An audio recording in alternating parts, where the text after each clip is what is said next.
대한민국 대표 고수들의 투자 노하우를 배워봅니다. 안녕하세요. 주식쇼 스트라이크 2부의 김혜선입니다. 저희 2부에서도요, 다양한 코너들이 준비가 되어 있습니다. 저와 함께 전문가로부터 성공 투자를 위한 방법과 종목에 대해서 배워보는 시간 가져보도록 하고요. 여러분의 종목에 대한 고민도 해결해 드리겠습니다.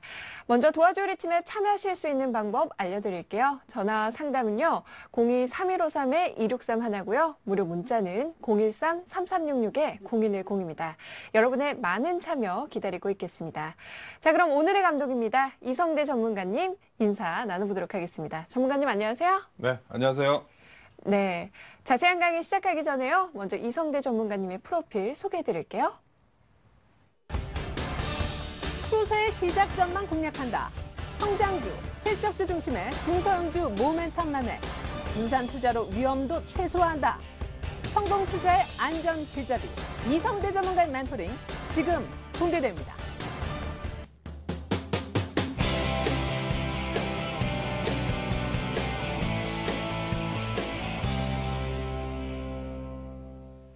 네, 리치맵의 9회 말 투아웃. 오늘은 이성대 전문가와 함께 TV 한밤의 멘토 시간 가져보도록 하겠습니다. 전문가님, 네. 먼저 오늘 국내 시장에 대해서 점검 좀 해보고 넘어갈까 하는데요. 네, 네, 오늘 시장이 좀 많이 밀렸죠? 네, 맞습니다. 네. 상당히 좀 시장 지수가 생각한 것보다도 좀 많이 조정을 받아서 네. 투자자분들 상당히 좀 고민하게 만드는 네. 그런 하루였었는데요. 네. 오늘 잘 점검을 한번 해보도록 하겠습니다. 네, 이 외국인이 최근 들어서 매도 횟수가 좀 잦아졌어요. 네, 그리고 맞습니다. 외국인들이 매도도 상당히 많이 하고 네. 이제 선물에서도 이제 매도도 많이 하고 그래서 네. 상당히 좀 고민하게 만드는 그런 상황입니다. 오늘은 좀 기관과 프로그램 때문에 시장이 많이 밀리는 현상이 벌어졌죠. 예, 기관 최근 5거래일 연속 팔고 있는데 네, 맞습니다. 어떻게 생각하시는지. 좀 얄밉죠? 그죠? 주가가 네. 좀 올라갈만 하면 누르고, 그리고 이제 글로벌 시장은 별로 밀리지 않는데 우리 시장만 이렇게 파는 상황. 그러니까요. 어떻게 보면, 혜선 씨는 지금 주식 투자는 직접 하고 계시지는 않죠? 네, 아직 시작은 안 하고 예. 있습니다. 보통 이제 주식을 투자하시는 분들 같은 경우에는 네.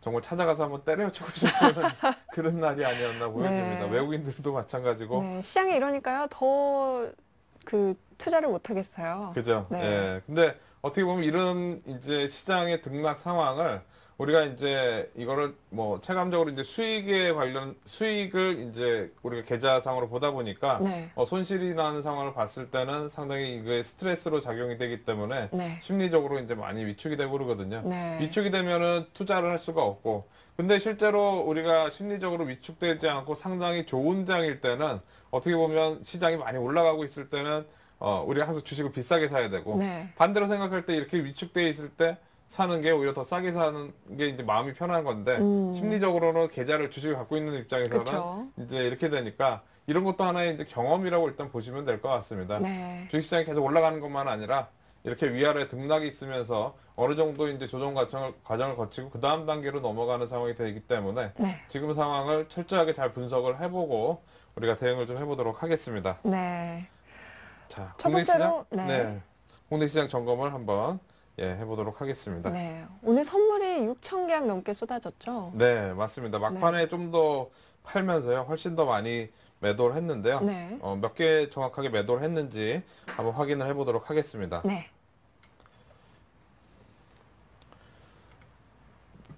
자, 오늘 외국인들이 선물 기준으로 이제 8,000계약, 계약으로는 8,000계약을 팔았습니다. 막판에 또 쏟아졌네요. 예, 그렇죠. 여기 네. 좀 약간 작게 나올 텐데요. 네. 여기 8,000계약을 매도를 네. 했고, 그리고 실질적으로는 8월 24일인데요. 네. 이날부터 해가지고 외국인들이 계속, 선물을 팔기 시작을 하면서 네, 팔고 있네요. 계속 팔았습니다. 우리가 선물 옵션 만기일, 요번에 이제 9월물 선물이 거래되고 있는데, 네. 이 9월물이 시작이 이제 6월 15일부터 시작이 돼서, 네. 그 이후로 이제 외국인들이 23,000개나 매도를 했습니다. 그러니까 보통 이제 외국인들이 한 번에 이제 이런 만기 3개월 정도 두고 매도를 했을 때, 네. 한 25,000개, 지난번에 한 27,000개가 거의 최고 이제 매도라고 이제 우리가 볼 수가 있는데, 네. 지금 23,000개면은 상당히 좀 매도를 많이 하고 있는 네. 그런 상황이죠. 실질적으로 봤을 때 여기 이제 8월 24일 이날부터 매도를 했는데 이날부터 이제 외국인들이 선물뿐만이 아니라 주식을 매도를 하기 시작을 했어요. 네. 그러니까 그전에는 외국인들이 주식을 계속 사들어오다 보니까 외국인들 입장에서도 선물을 팔지 못하고 있다가 네. 외국인들이 주식을 팔기 시작을 하면서 밀리겠구나 하고 이제 그때부터 외국인들이 선물 매도 포지션을 쌓아서 네. 지금 상당히 좀 시장에서는 불안한 그런 상황이라고 볼 수가 있겠습니다. 이 시장의 하방성을 감지하기 때문에 외국인이 선물 쪽에서도 매도를 하는 거죠. 예, 일단 그렇다고 볼 수가 있고요. 네. 우리가 지난 7월 달하고 잠깐 좀 비교를 해보도록 하겠는데요. 네. 지금 보시면 지난 5월 달 이제 그리스가 네. 연립정부 구성 실패하면서 이때 지수가 네, 급락했죠. 2000포인트부터 네. 1800이 깨지는 모습이 한 200포인트 급락을 했었고요. 네. 이때 당시 이제 외국인들이 여기서 선물을 많이 팔아가지고 네. 많이 팔아서 언제 상환을 했냐면 요날 상환을 대부분 다 했습니다. 네. 요날.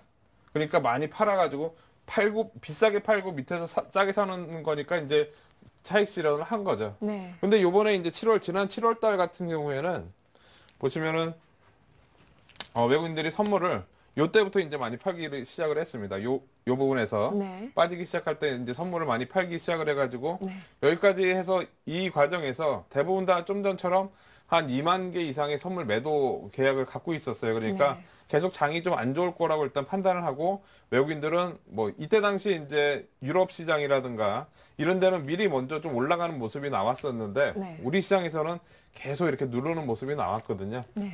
그러다가 이제 외국인들이 4천억 이상 매수하기 시작한 날이 요 날이었는데 요 날부터 이제 외국인들이 선물도 사들어가기 시작하면서 요때 팔았던 거를 그냥 다 상환해버리는, 그러니까 팔았던 걸 상환해버리면서 지수도 올라가고 네. 외국 매수도 들어오는 이런 효과가 나왔는데 네. 최근 며칠 전부터 요때부터 해가지고 외국인들이 재차 다시 선물 매도를 하고 있습니다. 그래서 우리가 요때 7월 달 생각을 해보면 글로벌 시장은 올라가는데 우리 시장은 얼마 못 올라가고, 그리고 밀리면은 이제 연기금이 좀 사줘서 받쳐주는데 크게 올라가지는 못하고 또 밀리고 했던 그런 시장이 혹시 또 지금 시작된 게 아니냐, 이렇게 약간 좀 우려도 됩니다. 왜냐하면 네. 외국인들이 저렇게 매도를 해놓으면은 우리가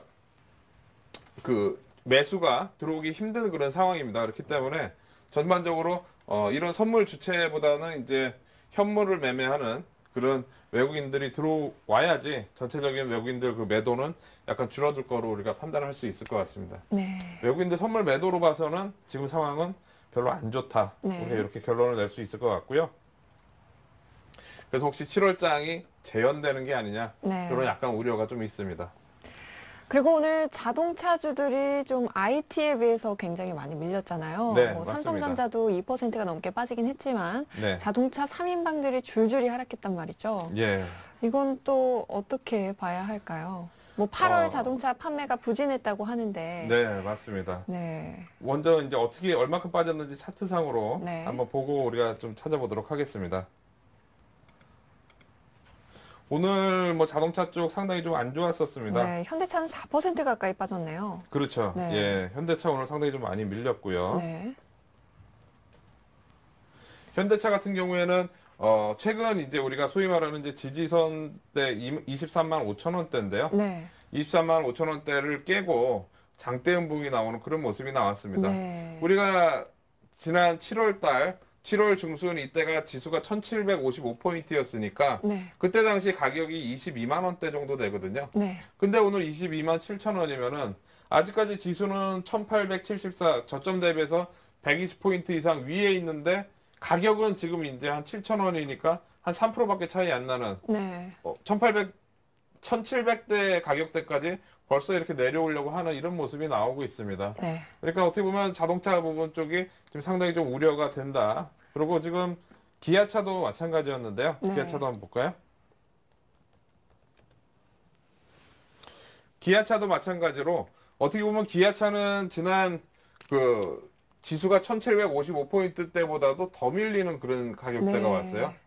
그러니까 이런 거는 약간 이해가 분명히 안 되는 그런 상황인데 그렇죠. 지금 이런 이제 자동차 쪽이 밀리는 이런 상황이 우리가 점검을 좀 잠깐 해봐야 될 것 같습니다. 단순히 이 판매 부진 때문만은 아닌 것 같은데요. 네, 맞습니다. 네. 지금 제가 이제 여기다 정리를 좀 해봤는데요. 네. 기본적으로는 이제 3분기 실적이 안 좋을 거다라는 그런 전망이 이제 지금 주가가 빠지는 그런 원인이 되고 있습니다. 네. 우리가 3분기 실적은 보통 이제 10월 중순 정도 되면 이제 현대차라든가 기아차, 뭐 10월 말 전에는 이제 발표가 될 텐데요. 그러면 네. 한 달 약간 넘게 나온 상황인데, 요번 이제 3분기 같은 경우에 파업 때문에 생산도 차질이 좀 많이 있었고요. 네. 그리고 이제 내수 판매 부진, 국내 시장에서 자동차 판매 부진이 좀 되다 보니까 전반적으로 실적이 좀 안 좋을 거다라는 게 첫 번째 이유고요. 네. 그리고 두 번째 이유는 해외 시장에서 이제 모멘텀이 좀 부족하고 있습니다. 네. 우리가 작년 정도만 해도 이제 작년에 이제 일본에서 지진도 나고 그때 네. 당시 도요타 자동차가 잘 안 팔리면서 국내 이제 현대기아차가 상당히 많이 팔리는 급성장을 했거든요. 네. 그러면서 이제 성장을 상당히 많이 하면서 전반적인 그 자동차 실적이 상당히 좋았었는데, 네. 지금 같은 경우에는 작년 이제 해외 시장에서 작년에 너무 좋고 지금은 이제 크게 성장에 대한 모멘텀이 없는 데다가 국내에서 파업 차질로 해가지고 해외 수출하는 물량도 줄어들고 하다 보니까 이번 3분기 실적에 대한 전반적인 우려가 지금 나오고 있는 거죠. 네. 그러면서 이제 지금 시장 하락의 원인이 되고 있는 이제 자동차 업종이라고 일단 볼 수가 있겠습니다. 네. 근데 제가 생각할 때는 이제 오히려 이런 판매 부진을 통해서 우리가 주식을 사야 될지 네. 아니면 지금 상황에서 팔아야 될지 이걸 고민하시는 분이 상당히 많을 텐데, 네. 앞으로 더 하락할까요? 혜선 씨는 어떻게 생각하세요? 지금 더 하락할까요? 일단 시장의 이 3분기 실적에 대한 우려감이 팽배하기 때문에 네. 현재보다는 더 빠질 것 같긴 한데 아, 지금보다는? 그게 네, 네. 언제까지가 될지 저도 좀 궁금합니다. 우리가 이제 요걸 생각을 해보면 될 것 같습니다. 주식이란 항상 이제 실적이 안 좋았을 때가 저점이고요. 네. 실적이 안 좋았을 때가 이렇게 실적이 가장 안 좋은 부분이 한 이 정도 되고요. 네. 그리고 실적이 가장 좋았을 때가 보통 이 정도 됩니다. 네. 그러니까 지금 현재 우리가 이번 3분기 실적보다 4분기가 어떻게 되느냐를 한번 생각을 해본다면 네. 지금 3분기 실적 때문에 밀렸을 때 사야 될지 네. 아니면 오히려 팔고 다른 쪽을 봐야 될지 이렇게 결정할 수가 있는데, 우리가 자동차 이제 요번에 이제 실적에 대한 원인이 파업 부분이었단 말이에요. 네. 근데 이런 파업 부분이 4분기 때는 영향을 크게 미치지는 않을 거니까 오히려 이제 4분기 때는 제대로 이제 생산이 되고 할 거니까 네. 4분기 실적은 좀 3분기보다는 나아질 수가 있겠죠. 그죠? 네. 그리고 내수 판매 부진은 뭐 이제 계속 좀 안 좋은 거니까 이건 약간 좀 부정적인 것 같고, 네. 해외 시장에서 모멘텀 부족. 해외 시장에서 최근에 이제 우리가 글로벌 경기가 안 좋다고 계속 얘기를 네. 하잖아요. 네. 그러니까 자동차 판매량도 분명히 좋지는 않았을 겁니다.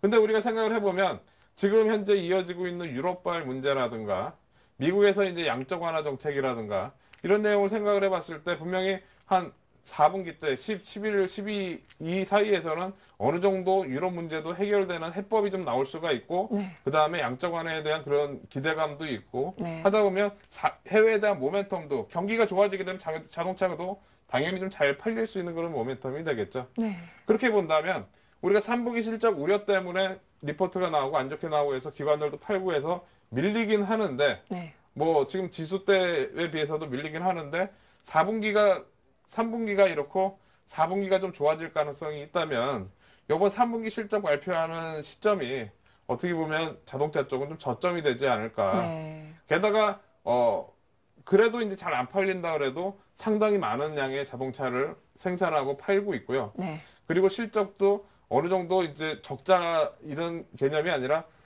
좀 이익이 덜 나는 그런 규모지 이익은 계속 나고 있는 그런 상황이기 때문에 네. 어느 정도 펀더멘털은 있습니다. 네. 즉 자동차 쪽은 이제 하락을 하더라도 크게 하락하기는 좀 힘들지 않을까. 네. 즉 제가 볼 때는 지금보다 말씀하셨다시피 좀 더 하락할 수는 있지만 네. 저점 라인이 형성이 되지 않을까 생각이 되고, 재차 이제 4분기 실적에 대한 그런 기대감 때문에 올라오는 상황이 있을 거라고 저는 생각이 됩니다. 네. 그래서 아까 말씀하셨다시피 불안하니까 네. 불안하니까 못 살 수는 있는데, 네. 회사의 펀더멘탈이라든가 이런 4분기 실적에서 기대를 해본다면 오히려 남들이 팔 때 이런 시점에 자동차 쪽은 저가 매수, 약간 좀 중기적으로 보시는 분들, 네. 유럽 경기가 회복이 될 거라는 기대감 이런 걸로 해가지고 한번 오히려 자동차 업종이 하락하는 거를 우리가 매수 기회로 활용을 해봐도 되지 않을까, 네. 이렇게 좀 말씀을 좀 드려보겠습니다.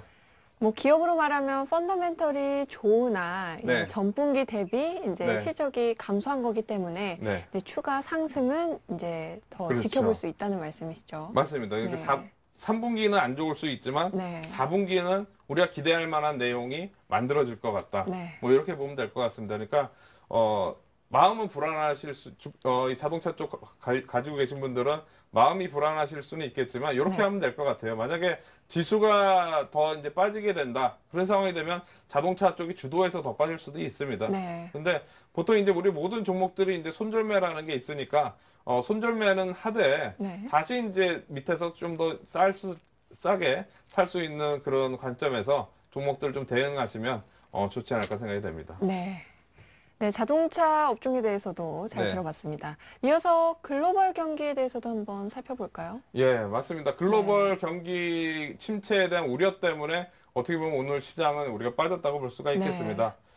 우리가 지금 시장의 근본적인 문제는 어떻게 보면 근본적인 문제가 나온 거는 유럽발 문제, 네. 유럽에서 이제 재정 위기에 대한 문제 때문에 나왔고요. 네. 그리고 미국도 이제 경기가 둔화될 거라는 그런 우려감, 이런 부분. 네. 그리고 이제 최근에 이제 중국 관련해서도 중국도 워낙 경기가 안 좋다 보니까 이 경기 회복에 대한 그런 내용이 이제 안 좋으니까 부양책이 나와야지 네. 올라갈 거라고 대부분 다 이제 이렇게 이제 세 가지로 이제 글로벌 시장이 문제점을 우리가 정리를 해볼 수가 있는데 네. 실제로 이제 유럽 쪽 재정 위기 때문에 어떻게 보면 우리가 재정이 불안하니까 돈을 쓸 수가 없잖아요. 네. 그죠?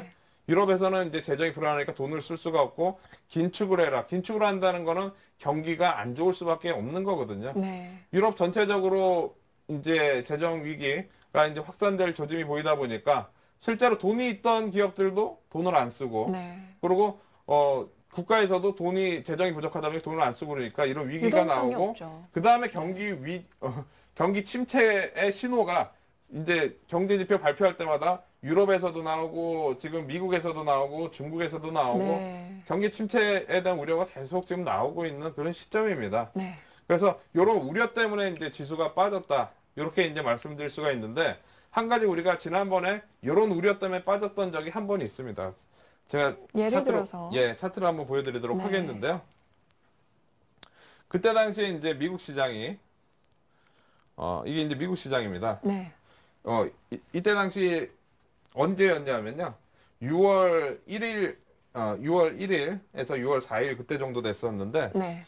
이때 당시에 보시면 많이 밀려가지고 네. 약간 이제 엄청나게. 올라가려고 하는데 네. 그 다음 날에 이제 확 밀립니다. 네. 이때 밀렸던 원인이 유럽하고 이제 미국하고 중국하고 여러 가지 경제 지표를 발표를 했었는데 상당히 안 좋게 나왔어요. 네. 이 전에는 그리스 문제 때문에 막 유럽 재정 위기 때문에 많이 밀려서 네. 약간 올라가려고 했는데 여기다가 이제 경기 침체된 신호까지 나오다 보니까 확 밀렸거든요. 네. 근데 그 이후의 모습을 보시면 재차 다시 다 이렇게 올라온 상황이 됐습니다. 네. 이건 왜냐하면 이런 재정 위기라든가 이런 위기 때문에 경기가 안 좋은 거는 당연한 거다. 네. 그죠? 당연한 거죠. 근데 부양책이 나올 가능성이 높다. 양적 완화를 할 가능성 전망이 높다. 그런 내용 때문에 도로 다시 다 올랐습니다. 네. 요번도 마찬가지죠. 오늘도 마찬가지입니다. 네. 지금 우려 때문에 빠졌거든요. 경기 침체에 대한 그런 우려 때문에 네. 지금 시장이 이제 우리 시장은 많이 빠졌고 다른 국가들은 많이 빠지진 않았지만 우리 시장은 많이 빠졌단 말이에요. 네. 근데 이날 당시에 우리나라 지수를 보면 6월이죠. 예, 그 이후로 이제 상당히 좀 많이 오르는 네. 그런 모습이 나왔었습니다. 그때 당시가 요때였었어요. 네. 요때 이제 나오고 나서 다시 이제 그리스 문제 때문에 빠졌다가 경기 안 좋으니까 확 밀렸는데 아이고 이거 완전히 더 빠지는구나. 1600, 1500 간다 그랬는데 네. 다시 1900까지 스트레이트로 올라가는 네. 이런 모습이 나왔습니다. 즉 지금 오늘 나온 그 이제 글로벌 경기 침체에 대한 우려 그 부분 때문에 지수가 밀린 거는 요때 시점처럼 급반등을 한번 유발할 수도 있다. 우리가 이렇게 볼 수 있을 것 같습니다. 왜? 네. 부양책에 대한 그런 기대감 때문에 네. 올라올 수도 있다. 이렇게 좀 보면 될 것 같습니다. 네. 자, 그리고 그 다음에 이제 네 번째 중국은 계속 기대감만 뭐 이렇게 제가 여기다 써놨는데요. 네. 중국 시장이 제가 중국 시장 차트를 잠깐 보면은 네. 상당히 좀 많이 빠졌습니다. 네. 그러니까 2009년도 때 그때 정도까지 상당히 좀 많이 밀렸는데 지금 현재 보시면 우리나라 지수는 그래도 7월 말부터 해가지고 이렇게 올랐다가 올라오긴 했는데요. 약간 이렇게 돼 있고 네. 유럽 시장이라든가 미국 우리나라는 이렇게 좀 더 빠졌고 그리고 미국이라든가 유럽은 많이 올랐다가 약간 빠져 있고 네. 근데 중국은 그 전에 이렇게 많이 하염없이 빠졌는데 내려오네요. 살짝 올랐다가 훨씬 더 이렇게 빠져 있습니다. 네. 우리가 중국 시장에 대한 기대감, 저도 이제 중국 시장에 대한 기대감을 많이 갖고 종목들을 좀 매매를 하긴 했지만 네. 이런 자리, 이런 자리에서도 이제 많이 기대를 했고 이런 자리에서도 기대를 해서 중국에 대한 관련된 모멘텀을 많이 기대를 했는데 실질적으로 중국 시장이 이렇게 나오질 못하다 보니까 즉 이런 상황이 계속되다 보니까 우리 중국 시장이 안 좋다는 거는 예를 들어서 이제 기본적인 뭐 화학, 철강 이런 제품의 수요가 이제 많이 늘어나지는 않는다는 거고요. 네. 이런 수요가 늘어나지 않으면은 제품 가격이 떨어질 수밖에 없고 이제 철강 가격 떨어지고 그렇게 되면은 철강주, 뭐 화학주 이런 기본적인 회사들의 실적이 다 같이 안 좋을 수밖에 없는 네. 상황이죠. 근데 이때부터 이제 많이 빠졌으니까 너무 많이 빠졌으니까 돌아서겠지 했는데 아직도 밀리고 있는 모습. 즉 중국은 그냥 기대감만 지금 가지고 있고 네. 부양책에 대한 어디까지 내용이 내려갈지. 나온 지는 벌써 한 3개월은 된 것 같습니다. 네. 저도 이제 그거에 대한 내용을 기대를 하고 종목들 관련 종목을 샀다가 좀 팔았다 샀다 팔았다 좀 하긴 했는데 네. 본격적으로 일단 나와줘야 됩니다. 즉 이 많은 이제 이 연속된 하락이 이때처럼 이때 이제 1월 달에 올라갈 때처럼 가운데 있는 21 이평선을 돌파를 하고 강하게 올라와주는 이런 모습이 한번 나와줘야 됩니다. 네. 그래야지 전반적으로 우리가 중국 관련된 모멘텀을 좀 기대를 해볼 수가 있다. 근데 아직까지는 올라가지 않고 있지만 제가 아까 말씀드렸듯이 4분기 때는 우리가 기대해 볼 수 있는 거는 그때까지는 한번 뭐 나오겠죠. 그죠? 많이 네. 빠졌는데 네. 우리가 답답한 게 아니라 중국이 답답한 거죠. 왠지 네. 투자자들이 이제 돌아설 때쯤에 올라오지 않을까. 맞습니다. 투자자분들이 이제 포기하고 그냥 다 팔고 다른 네. 쪽 매매할 때 이쪽이 올라올 수도 있습니다. 밀고 당기기를 아주 제대로 하고 있죠. 네, 맞습니다. 지금 잘하시네요. 밀고 당기기. 예. 네. 뭐 상당히 좀 힘든 그런 상황이 되고 있는데 중요한 거는 이런 부분이 언젠가는 분명히 나온다는 거죠. 근데 네. 그렇게 길지 않은 상황에서 나올 거기 때문에 네. 우리가 기대감을 그래도 갖고 있어야 된다. 네. 이렇게 좀 말씀을 좀 드려야 될 것 같습니다. 화학과 철강 쪽은 항상 예의주시하고 있어야겠네요. 맞습니다. 이런 관련 쪽 때문에 주가가 많이 밀려 있는데 네. 어느 정도 돌아 올라오게 되면 같이 맞물려서 네. 올라올 겁니다. 우리가 중국이 수출을 가장 많이 하는 쪽이 이제 유럽이거든요. 근데 네. 요즘에 유럽 경기가 안 좋다 보니까 중국 지수가 밀리는 것도 어느 정도 이해가 되는 거고요. 네. 만약에 유럽 쪽에서 어느 정도 위기 해법이라든가 이제 경기 성장에 대한 그런 모멘텀이라든가 이런 게 나오게 되면 중국 시장도 같이 돌아서 올라올 수가 있죠. 그러니까 우리가 유럽 시장이 해결되면은 중국도 올라올 수 있는 그런 모멘텀이 된다. 네. 뭐 이렇게 연결해서 이렇게 보면은 될 것 같습니다. 네. 이 글로벌 경기가 정말 네. 악재네요, 악재. 맞습니다. 지금 네. 뭐 상당히 좀 안 좋은 그런 상황이 되고 있는데 네. 포기하지 말고 기다려야 됩니다. 왜냐하면 주식이란 항상 그렇습니다.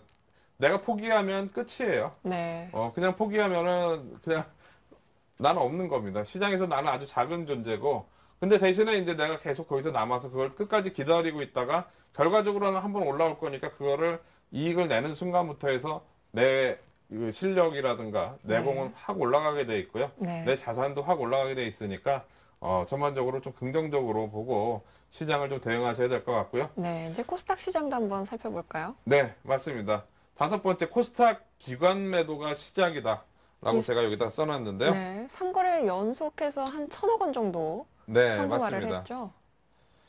제가 여기다 자료를 준비를 했는데요. 네. 지금 보시면 9월 3일, 그러니까 9월 달 들어서 코스닥에서 외국인 기관들이 359억, 476억, 300억 이렇게 팔고 있습니다. 네. 이전에 이렇게 몇백억씩 이렇게 사들어가다가 다시 이렇게 매도로 전환된 거는 네. 지수가 한 번 정도는 아래쪽으로 꺾여서 바로 네. 올라가지 못한다. 요거를 의미를 하는데요. 네. 차트를 잠깐 보시면은 이해가 가실 겁니다. 네. 510선을 또 하루 만에 내줬죠. 네, 맞습니다. 지금 코스닥 지수를 잠깐 보도록 하겠는데요. 이 코스닥 지수는 약간 특징이 있습니다. 무슨 얘기냐면 네. 한번 올라가면 쉬지 않고 올라가는 습성이 있고 네. 한 번 빠지면 정말 그 미치고 환장할 때까지 네. 밀리는 경우가 있습니다. 네. 지금 보시면 지난 3월 달부터 해가지고 음봉밖에 안 네, 보네요. 5월 달까지 해서 아주 이제 3월 달 먼저 이제 거래소 지수가 빠지기 전에 네. 거래소 지수는 그래도 5월 달부터 제대로 빠지기 시작을 했는데 네. 코스닥 지수는 3월 5일부터 고점을 치기 시작해서 쌍봉 형태로 해가지고 밀리기 시작을 해서 5월 21일까지 연속적으로 이렇게 많이 빠지는 네. 그런 모습이 나옵니다. 아까 전에 그 기관들이 잠깐 매수한 모습을 매수하고 매도 보여드렸지만 네. 이때 당시에 기관들은 거의 매도만 했었습니다. 기관들이 매도를 하니까 중간에 반등이 나오더라도 상당히 작게 나오는 네. 살짝 올라오고 또 빠지고 살짝 올라오고 또 빠지고 이런 상황이 이제 나왔던 거고요. 요번에 마찬가지로 기관들이 좀 매수해서 들어오기 시작을 하면서 네. 쭉 올라갔죠. 예, 아주 많이 올라온 겁니다. 그러니까 네. 쉬지 않고 연속적으로 계속 올랐어요. 우리가 투자 심리도 우리 얘기했지만 네. 투자 심리도가 100일 때도 있었습니다. 네. 열흘 중에 열흘 오른 적도 있었어요. 네. 그만큼 이렇게 많이 오르다가 기관 매도로 해서 이렇게 밀리고 있는 그런 상황인데 중요한 거는 기관 매도가 만약에 좀 더 이어져서 지수가 이제 500선 라인대가 깨지게 된다. 이렇게 하게 되면 코스닥은 당분간은 상당히 좀 힘들다고 봐야 됩니다. 네. 왜냐하면 지금 그거는 있습니다. 시장에 유동성이 워낙 풍부하다 보니까 네. 즉 외국인들이 주식을 너무 많이 사고 그래서 이제 거기다 이제 판 개인들이 주식을 막 사고 팔고 하면서 코스닥에서 기관들이 파는 물량도 개인들이 확 받아가지고 또 올리고 막 이런 경우도 있거든요. 네. 근데 기관들이 연속적으로 파는 거는 이길 수가 없습니다. 즉 기관들이 매도가 계속 나오게 되면은 개인들이 결과적으로 꼭대기에서 물리고 끝나는 그런 상황이 될 수가 있습니다. 그래서 지금 현재로서는 최근에 많이 급등했던 그런 종목들, 코스닥에서 시가총액 상위 종목들, 별로 이제 말이 안 되는 종목들이 너무 고평가되어 있던 종목들, 네. 이런 종목들은 분명히 조심해야 됩니다. 그 중에서 이제 기관들이 매도하는 종목들은 분명히 더 조심해야 되고요. 네. 요즘에 이제 개별 종목 장세라고 해야죠. 개별 종목들이 많이 움직이긴 했는데, 그 개별 종목들 많이 이제 좀 출렁거릴 수 있는 그런 시점이 되니까 개별 종목들도 상당히 좀 조심을 해야 된다. 네. 그래서 코스닥 쪽에서 제가 아까 말씀드렸듯이 이제 기관 매도 시작한 거, 네. 이 부분은 우리가 개별 종목에 영향을 미칠 수 있다는 걸 꼭 기억을 하셔야 됩니다. 네. 제가 어젠가요? 어제도 플러스 뭐 한 5%에서 마이너스 5%까지 순식간에 한번 확 밀리는 그런 종목을 이제 본 적이 있는데 네. 그만큼 그만큼 이제 종목들은 급등락이 심하거든요. 네. 최근까지는 안심하고 기다리면 올라오는데 뭐 계속 올라오는 기다리다가 오늘 갑자기 플러스에서 마이너스 확 전환되면서 다시 올라오고 있지 했는데 그다음부터 또 5% 계속 밀리면서 이익에서 손실로 나고 오히려 더 이제 손실이 아주 커지는 그런 경우도 많이 있습니다. 네. 그래서 꼭 조심을 하자. 네. 중소형주도 관심을 가지고 이제 예, 중소형주들 전략을 세울 네. 시간이죠. 맞습니다. 네. 자, 그래서 요거는 이제 투자 심리도 제가 지난번에 네. 했던 거 마저 한번 이제 준비를 해봤는데요. 네. 우리가 열흘 중에 이제 최근까지 이제 하루 이틀 3일 올랐으니까 투자 심리도가 30. 네. 근데 내일 만약에 미국 시장이 밀려서 또 이제 파란 게 들어간다. 네. 그럼 빨간 게 빠져나가게 되니까 내일은 20이잖아요. 네. 그렇게 되면은 내일까지 밀리게 되면 주식을 한번 사봐도 되는 투자 심리도가 20까지 낮아졌으니까 내일은 과매도 구간이라고 우리가 볼 수 있을 것 같습니다. 네. 그래서 투자 심리도 상으로는 크게 부담이 없다. 이렇게 좀 볼 수 있을 것 같고요. 네. 그리고 이 부분 아까 제가 설명을 못 드렸는데 외국인들이 선물 매도를 아까 23,000개 네. 뭐 상당히 좀 많이 하다 보니까 이런 프로그램 매도가 나오게 되면은 항상 이제 그 프로그램 매도가 나오게 되면은 거래대금하고 상당히 좀 유사하게 이제 같이 봐야 됩니다. 네. 거래대금이 여기 보시면은 이제 오늘 같은 경우에 이제 4조 6천억 정도 나왔고 네. 최근에 이제 4조 대, 5조 대 이렇게 이제 거래대금이 나오는데 네. 우리가 과거에는 거래대금이 한 6, 7조 정도 되면서 상당히 좀 시장은 프로그램 매물이 나오더라도 안정적인 그런 상황이 됐었습니다. 무슨 얘기냐면 네. 거래가 이렇게 많이 되게 되면 이 프로그램 매물이 나오더라도 만약 매도가 나오는데도 거래가 많이 되고 외국인들이 주식을 사고 이렇게 하게 되면은 프로그램 매도가 나와도 그걸 받고 올라가는 경우가 있거든요. 네. 그러면서 이제 거래 대금이 늘어나는데 지금은 거래 대금이 너무까지는 아니지만 네. 거래 대금이 작은 거래 대금이다 보니까 네. 프로그램 매도에 의해서 지수가 많이 출렁거리는 그런 상황이 계속 지속되고 있다고 봐야 됩니다. 네. 오늘 같은 경우에 4,982억 프로그램 매물이 나왔는데요. 네. 전체적인 거래 대금이 4조대였으니까 10%가 이제 프로그램 매물로 나온 거죠. 네. 그러니까 시장 전체를 움직일 수 있는 그런 상황.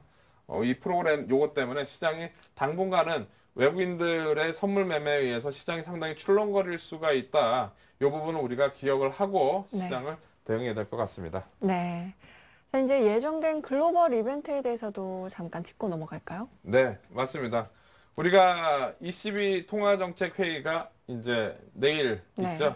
그래서 우리가 여기서 이제 뭐 스페인이라든가 이제 이런 국가들의 국채 매입 프로그램이 과연 이제 발표가 되느냐, 네. 그리고 이제 그게 어떤 방법으로 되느냐, 언제 시행이 되느냐, 그거에 대해서 이제 상당히 좀 궁금해 할 수가 있는데, 네. 그게 과연 되느냐 마느냐에 따라서 시장은 많이 안정이 되거나, 뭐 이제 오르거나 이렇게 될 겁니다. 네. 근데 어떻게 보면 우리 시장은 요 경기 위축에 대한 그런 부담감 때문에 빠졌지만 네. 이 ECB 통화정책회의에서 별 내용이 안 나올 거라는 그런 우려감 때문에 오늘 미리 밀렸을 수도 있거든요. 네. 선반영돼서. 맞습니다. 네. 그래서 뭐 여기서 이제 별 내용이 안 나오더라도 우리는 뭐 미리 밀렸으니까 아침에 밀렸다 또 올라오는 그런 상황이 좀 될 수도 있을 것 같고요. 네.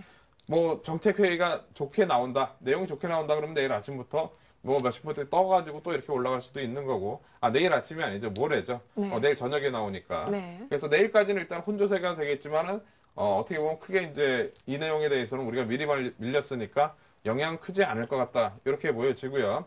그리고 미국에서 이제 양적 완화 정책을 과연 이게 언제 시행되고 어떻게 구체적으로 되고 이런 방법이 어떻게 나올지 FOMC 회의에서 13일 날 나오는데요. 그러니까 네. 9월 달에는 여러 가지 이제 이벤트가 많이 있기 때문에 네. 우리가 이런 내용을 좀 잘 봐야 될 것 같습니다. 네. 오히려 미국에서 나오는 경제 지표라든가 이런 게 안 좋게 나오게 되면 분명히 경제 지표가 안 좋다는 거는 이제 고용 시장도 안 좋고, 고용 시장이 안 좋게 되면 버냉키 의장이 양적 완화 정책을 네. 뭐 시행할 수 있다, 그렇게 가능성이 이제 커지는 거죠. 맞습니다. 얘기를 했기 때문에 아까 우리가 그 봤듯이 그런 악재 때 경제 지표가 안 좋게 나와서 밀렸는데 그 다음에 다시 급등해서 올라가는 그런 상황이 또 나올 수도 있는 거니까 네. 우리가 시장을 너무 부정적으로만 보지 말고 좀 유연하게 생각을 해야 될 것 같고요. 네.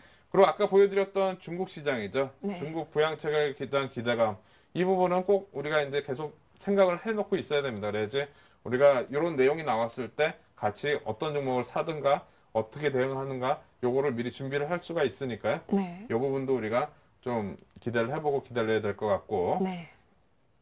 글로벌 시장은 눌림목이라고 일단 생각이 됩니다. 차트를 하나만 보도록 하겠는데요. 네.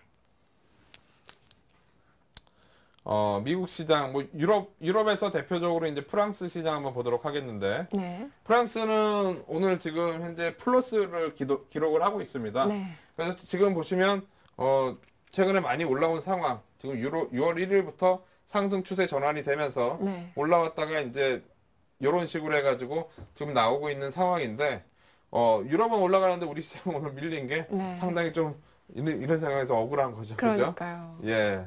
미리 오늘 반영됐다고 생각하면 되죠, 뭐. 맞습니다. 네. 근데 지금 이 하락폭이 그렇게 크지 않게 이렇게 나오는 걸 보면 네. 우리 시장은 오늘 밤에, 내일 아침에 모르게 크게 밀리지 않고 오히려 올라가는 네. 걸 한번 기대해 볼 수 있지 않을까 생각이 됩니다. 그래서 이런 눌림목 과정이 지금 진행이 되고 있다. 우리가 이렇게 좀 보면 될 것 같고요. 네. 그리고 미국 시장 한 번 더 보도록 하겠습니다. 네.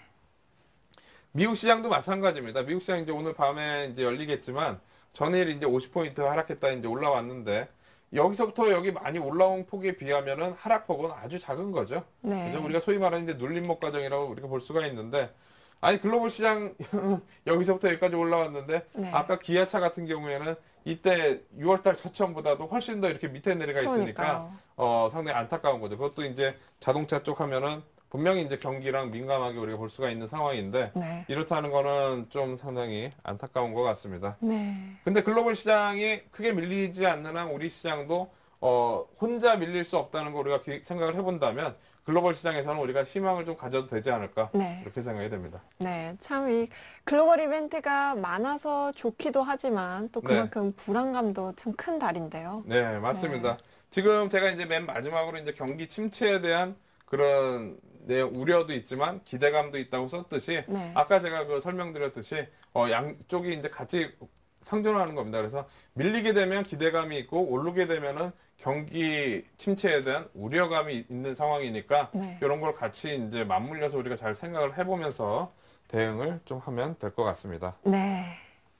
자, 그럼 본격적으로 네, 투자 네. 전략 마지막으로 점검을 해보고 네. 예, 하도록 하겠습니다.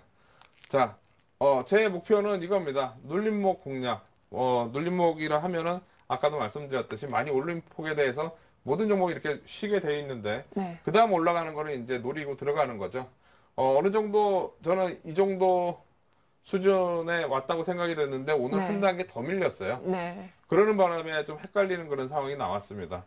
근데 글로벌 시장은 아직 요 위에서 얌전하게 올라가려고 하고 준비를 하고 있기 때문에 네. 우리 시장은 선물이 있다 보니까 급등락은 있지만 이런 걸 인정을 할 수가 있고 바로 다시 옆으로 이제 올라붙이는 그런 모습이 나오면 되니까요. 네. 우리가 대형주들도 최근에 많이 빠졌고 개별 종목들도 나름대로 지수가 안정이 되면 또 올라갈 수 있는 거니까 네. 우리가 양쪽 다 공략을 해도 괜찮다.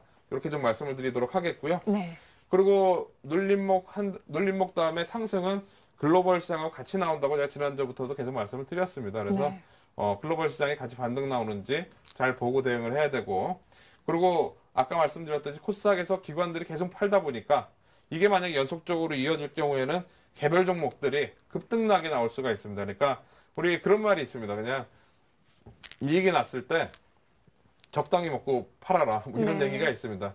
워렌 버핏도 고점이 어딘지는 모른다고 얘기를 했고요. 네. 그냥 적당히 먹고 나오는 게 좋다고 얘기를 했습니다.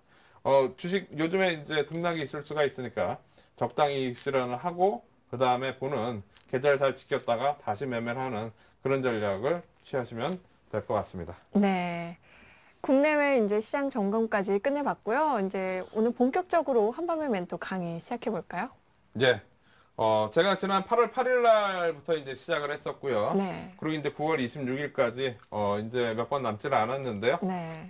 투자의 기준을 세우다라고 해서 계속 좀 강의를 하고 있습니다. 네. 혹시 이전 강의가 궁금하신 분들은 서울경제TV 홈페이지에 오시면 이전 강의 볼 수가 있고 제 투자클럽에 오셔도 이전 강의 제가 링크를 걸어놨으니까 바로 보실 수가 있으니까요. 네. 이전 강의도 잘 보고 혹시 도움이 되실 수 있었으면 좋겠고요. 네. 오늘 강의할 내용에 대해서 얘기를 해보도록 하겠습니다. 네. 매매 대응 전략이요. 네, 맞습니다. 우리가 가장 중요한 부분이라고 생각이 되는데요. 혜선 씨는 만약에 주식 투자를 한다면 이제 주식을 어떤 식으로 이제 사야 될까요? 뭐 일단 먼저 종목 선정이 있어야 될 거고, 네. 그 다음에 언제 사야 될지도 생각을 해봐야 될 거고, 네. 그리고 이거를 산 다음에 움직이는 것도 또 봐야 되고, 네. 그 다음에 그럼 언제 팔지? 올라가면은 언제 이익 실현을 할지, 언제 손절매를 할지 이것도 다 고려를 해야 되고, 네. 할 게 상당히 많죠. 그러니까요. 그죠? 그거 생각하다가 다 놓칠 것 같은데요. 맞습니다. 네. 근데 이런 과정들이 머릿속에 들어와 있어야 된다는 거예요. 자동적으로 사면은 얼마에 손절되고, 얼마에 이익 실현하고, 이런 게 손절이라든가 이런 게 있어야 되고요. 네. 종목들은 내가 어디서 선정을 하고 하는지 이런 부분들이 분명히 있어야 된다는 겁니다. 오늘 그런 절차에 대해서 주식을 매수하는 절차에서부터 해가지고 매도까지 한번 절차에 대해서 오늘 점검을 한번 하는 그런 시간을 좀 갖도록 하겠습니다. 네. 자, 제가 이제 313이라는 거는 제가 이제 관련된 투자의 제 방법이고요. 네. 313 매매 대응 전략 수립 방법에 대해서 제가 아카데미 때 했던 강의 내용이에요. 그래서 일부 이제 몇 분들한테만 제가 강의를 했었고 전체 네. 공개한 적은 없었는데요. 네. 일단 주식을 처음 매매할 때는 우리가 이제 어느 종목을 사고 싶다. 만약에 이 종목이 뭐 뉴스에서 이 종목 좋다더라. 아니면은 뭐 실적이 뭐 이제 좋다더라. 네. 아니면 뭐가 나온다더라. 뭐 이런 여러 가지 정보를 많이 듣게 돼 있습니다. 네. 그런 종목들을 우리가 들었을 때 어떻게 사느냐. 우리가 어느 정도 주식 투자를 좀 하시게 되면 우리가 차트상으로 타이밍을 잡아내야 됩니다. 네. 우리가 아까 봤던 그런 차트의 이제 움직임, 등락에 따라서 어느 타이밍에 사고 요거를 우리가 결정을 해야 되는데 네. 그게 우리가 이제 첫 번째 단계인 이제 패턴을 예상을 하는 겁니다. 네. 그리고 이제 패턴을 예상을 해서 패턴을 예상을 한다는 거는 우리가 주가를 패턴을 예상을 하고 그 다음에 설명을 드리도록 하겠고 네. 그 다음에 이제 대응을 하는 거죠. 대응을 하는 건 이제 주식을 사는 겁니다. 그래서 그 다음에 이제 주식을 사고 그 다음에 주가 변화가 이제 있게 되는 거고요. 네. 그 다음에 이제 주가 변화에 따라서 다시 이제 또 대응을 하는 거고. 네. 그리고 이제 내가 처음 생각한 패턴이랑 같이 움직였는지 안 움직였는지 맞춰서 우리가 대응하는 거. 이게 이제 주식을 산 다음에 움직임을 보고 그 다음에 예측을 하고 대응을 하는 우리가 프로세스라고 일단 볼 수가 있겠는데요. 네. 우리가 먼저 패턴이라고 하는 거에 대해서 간단하게 좀 설명을 좀 드려보도록 하겠는데요. 네. 패턴이라는 거는 추세가 전환되는 시점의 모양이에요. 네. 무슨 얘기냐면 지수가 이렇게 올라왔다가 내려왔다가 이런 과정을 항상 거치면서 이렇게 움직이게 돼 있는데 이런 변곡점 있죠. 네. 이런 변곡점에서 발생되는 모양. 항상 이제 주식은 이런 변곡점에서 특이한 모양으로 해가지고 주가가 이렇게 변동이 있게 돼 있습니다. 네. 많이 올라왔다가 꺾이는 부분, 밀렸다가 올라가는 부분. 그러니까 패턴이라는 거는 이런 시점에서 어떤 패턴이 나올 거냐 내가 예상을 하고 그 다음 요 과정을 이익을 내는 게 이제 우리가 패턴이라고 볼 수가 있겠고요. 네. 즉 저는 여기다 이제 내가 원하는 모양이라고 써놨는데 네. 저는 회원분들한테도 이렇게 설명을 했었는데 무슨 얘기냐면 주식의 이런 변동 이거 자체는 아주 여러 가지 모양에서 움직이는데 너무 많은 여러 가지 모양이 있고 여기다 더 들어가는 보조지표도 있고 하기 때문에 이 모양을 우리가 일일이 다 맞춰서 할 수는 없어요. 근데 내가 원하는 모양이 있습니다. 무슨 얘기냐면 이 모양만 나오면은 꼭 올라가더라. 네. 나만 하는 건데 이 모양만 나오면 꼭 올라가더라. 이런 모양들이 보통 있습니다. 그런 거를 우리가 패턴이라고 제가 정의를 했습니다. 네. 그래서 보통 이제 이런 패턴이 나올 때 어떤 패턴이 나올 거다 예상을 하고 주식을 우리가 사는 거고요. 그래서 패턴에 대해서 어떤 패턴이 나올지 우리가 예상을 해보면서 우리 주식 매수하는 타이밍을 우리가 잡아내야 됩니다. 네. 예를 들면은 요거는 이제 아주 뭐 기본적인 뭐 그런 내용인데요. 네. 상승 N자라는 패턴인데 보통 이제 주가가 많이 올라온 다음에 옆으로 횡보하는 네. 기간 조정을 보통 거치게 돼 있습니다. 네. 그러고 나서 이제 2차 상승이 나오게 되어 있는데 일반적으로 이제 주가가 이렇게 돼 있으면은 이게 중심축이 이렇게 움직이면은 주가가 올라왔다가 모였다가 올라왔다가 모였다가 그리고 이 중간에서는 이렇게 움직이게 되어 있습니다. 네. 그리고 다시 올라왔다가 이렇게 올라오게 이런 모양으로 해서 이제 움직이는데요. 그렇게 본다면은 우리가 이제 주식을 이제 1차 상승에서 못 샀더라도 요 2차 상승을 예상을 해서 요런 시점 정도에서는 우리가 잡아낼 수 있는 네. 그런 이제 우리가 대응을 할 수가 있는 거죠. 그래서 이거는 그냥 하나의 예를 들은 거고요. 네. 기본적인 교과서적인 예. 그래서 이런 패턴도 있고 그리고 예를 들어서 이제 두 번째 고공 쌍바닥형이라는 것도 있습니다. 네. 무슨 얘기냐면 많이 올라왔으면 보통 이제 꺾일 때 우리가 쌍봉 형태로 이렇게 꺾이게 돼 있거든요. 네. 근데 쌍봉 형태로 꺾이지 않고 요 라인대가 지지가 됐을 경우에는 재차 다시 올라오면서 여기서부터 이렇게 급등하는 그런 경우가 있습니다. 네. 예를 한번 들어보도록 하겠는데요. 최근에 주가가 상당히 많이 올라왔던 종목이 하나 있습니다. 오스템 임플란트라고 네. 주가가 상당히 많이 올랐었습니다. 네. 보시면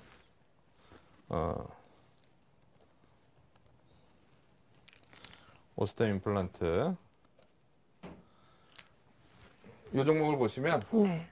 최근은 주가가 12,000원대에서부터 해가지고 꾸준하게 올라오고 있네요. 예, 25,000원대까지 거의 28,000원대까지 올랐으니까 네. 150% 가까이 주가가 올라가는 그런 상황이에요. 네. 5월, 6월, 7월, 8월, 4개월 정도.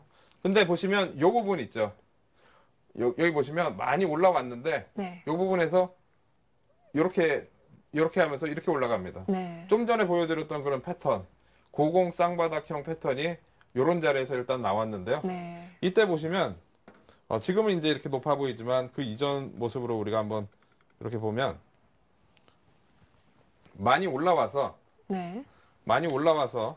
쌍봉 형태에서 이렇게 꺾이는 거기 때문에 보통 이제 우리가 여기서 뭐 한 12,000원대 샀는데 18,000원이면은 뭐 당연히 팔 수가 있죠. 근데 이 상태에서 대본분이 팔 가능성이 높은데 네. 여기서부터 이제 크게 시세가 나기 시작을 하는 거죠. 중요한 거는 이제 요 라인대가 깨지지 않고 네. 지지가 됐다는 점. 네. 여기가 지지가 되면서 고공 쌍바닥 형태로 여기서부터 이제 급등해가지고 쉬지 않고 18,000원짜리가 28,000원까지 올라가는 그런 모습이 나옵니다. 네. 그래서 이런 패턴을 우리가 어떻게 보면 좀 연구를 해본다면 내가 잘 아는 패턴만 잘 기억을 하고 있어도 우리가 주식시장에 종목이 2,000개 넘게 있기 때문에 상당히 좀 우리가 대응하기 원하는 패턴이 나온 종목들이 많이 있으니까 네. 그런 종목도 우리가 찾아서 잘 대응하면 좋은 결과가 있을 거라고 생각이 되고요. 네. 자, 그래서 우리가 패턴에 대해서 잠깐 알아봤고 그러면 이제 처음에 패턴을 예상하는 것부터 해서 한번 정리를 좀 해보면 네. 내가 좋아하는 모습이 나오는 종목을 일단 찾아야 됩니다. 네. 아니면 내가 사고 싶은 종목인데 내가 사고 싶은 종목이 내가 원하는 패턴이 나올 때까지 기다려야 된다는 거죠. 네. 주식을 누가 주변에서 뭐 사라고 그래가지고 바로 이제 증권에서 달려가가지고 계좌 들고 덜컥 사는 게 아니라 네. 이거를 이 내용이 있는데 이거를 얼마나 싸게 사야 되나 이게 가장 중요한 겁니다. 주식은 그렇죠. 싸게 사야 되고 사고 나서 그때부터 이제 올라갈 수 있는 그런 패턴이 이제 어떤 패턴이 나오느냐 이걸 예상을 하고 대응을 해야 되는 겁니다. 네. 그래서 제가 이제 여기 레드존, 그린존 뭐 여러 가지 이제 뭐 제가 원하는 패턴에다가 이름을 붙였어요. 그래서 레드존 패턴, 그린존 패턴 뭐 네. 이제 여러 가지 이제 패턴이 있는데 이런 원하는 패턴이 이제 이 방송을 통해서 보시는 분들은 주식을 좀 내가 어느 정도 한다 그런 분들은 내가 원하는 모양이 나온 종목에다가 패턴에다 이름을 한번 붙여놔도 괜찮습니다. 그래서 네. 그 패턴대로 나오는 종목의 타이밍을 잡아내는 거 아니면 내가 원하는 종목이 그 타이밍이 나왔을 때 매매를 하는 게 좋고요. 네. 그리고 쌍바닥 아니면 쌍봉 이런 것도 우리가 하나의 패턴이라고 우리가 말씀을 드릴 수가 있겠고 313로 대응 이거는 이제 우리 아카데미 때 이제 했던 네. 그 내용이라서 이제 어려우니까 요거는 그냥 넘어가도록 하겠습니다. 네. 그래서 패턴을 예상을 해서 종목을 이제 타이밍을 잡아야 된다 첫 번째고요. 네. 그 다음에 이제 우리가 패턴을 대응해서 이제 주식을 사는 겁니다. 주식을 산 다음에 그 다음에 이제 주가 변화를 보는 거죠. 네. 주가가 어떻게 움직이는지. 만약에 내가 어떤 재료를 기다려서 주식을 샀다 그러면은 그 재료 때문에 주가가 제대로 올라가는지 아니면 그 재료가 나왔는데도 못 올라가는지. 네. 예를 들면은 우리가 이제 이번에 통화정책 여기 통화정책 회의 네. 그것 때문에 어떻게 보면 그 우리가 통화정책 회의 때문에 기대를 하고 있는데 네. 주가가 안 올라간단 말이에요. 오히려처럼 밀린단 말이에요. 그러면 그 영향력이 별로 없는 거죠. 네. 그죠? 그리고 만약에 그런 내용 때문에 기다렸는데 수급상으로 오늘처럼 외국인들이 딱 팔아버리게 되면 네. 그 재료가 소멸되는 수도 있죠. 네. 만약에 내가 이런 패턴으로 해서 이렇게 올라갈 거로 예상을 해서 샀는데 이런 재료도 영향력이 있어가지고 그 방향대로 올라가야 되고 그 다음에 수급도 제대로 들어와 줘야 되고요. 네. 그리고 모멘텀이 반드시 올라가려면 모멘텀이 있어야 됩니다. 네. 그래서 이 세 가지가 맞아떨어져서 주가가 변화가 나와줘야지 내가 원하는 패턴대로 아까 상승했자면은 이런 식으로 해가지고 올라가는 그런 걸 기대해볼 수가 있고 네. 기대를 해볼 수가 있는 겁니다. 그래서 주가 변화가 내가 주식을 샀으면 올라가든지 내려가든지 분명히 있겠죠. 네. 그러면 내 예상이 맞았는지 틀렸는지 패턴 판단을 하는 겁니다. 네. 즉 추세 원칙을 적용을 해서 제가 패턴을 판단한다고 말씀을 드렸는데요. 네. 내가 아까 상승했자 식으로 이렇게 해서 기대를 했는데 이렇게 해서 기대를 했는데 네. 만약에 이렇게 올라오다가 여기서 이렇게 그냥 깨지는 이런 모습이 나오게 되면은 우리가 바로 손절매를 해야죠. 네. 그죠? 여기서 이렇게 움직이다가 올라탔어야 되는데 못 올라타고 밀리게 되면 손절매를 해야 되는 거고요. 네. 그리고 이제 패턴 판단, 그래서 추세 원칙을 적용해서 한다. 예상이 맞았는지 틀렸는지에 따른 대응을 하면 됩니다. 네. 만약에 우리가 추세 원칙이라는 거는 어려운 게 아닙니다. 뭐냐면 주식이 올라가려면 네. 항상 저점과 고점이 상승 추세는 이렇게 올라가면서 이렇게 보통 되게 돼 있습니다. 네. 고점도 올라가고 저점도 올라가고. 네. 근데 이제 만약에 하락 추세라면은 이런 식으로 고점과 저점이 같이 내려가는 이런 네. 상황이 나오게 돼 있습니다. 근데 만약에 내가 이제 위쪽으로 올라갈 거라고 했는데 올라가는 중간에 고점을 돌파를 못하고 고점 부근에서 만약에 다시 꺾인다. 네. 그렇게 되면 이제 소위 말하는 우리가 쌍봉 형태가 되는 거죠. 네. 즉 내가 이때 주식을 샀더라도 전고점을 돌파를 하는지 못하는지에 따라서 대응 원칙을 세울 수가 있는 겁니다. 네. 그게 바로 이제 추세 원칙이라는 건데요. 이거는 뭐 아주 그냥 일반적인 거지만 우리가 주식 매매 아주 대응을 하기 좋은 그런 방법입니다. 네. 우리가 종목 상담을 하다 보면 이거 사야 돼요, 팔아야 돼요. 네. 물어보시는 분들 많이 있잖아요. 네. 근데 이 추세의 원칙만 어느 정도 이해를 하고 몇 가지 여러 가지 경우에 대해서 인식만 잘 하고 있더라도 네. 스스로 추세 판단할 대응 수 전략을 있죠. 판단하실 수가 있습니다. 네.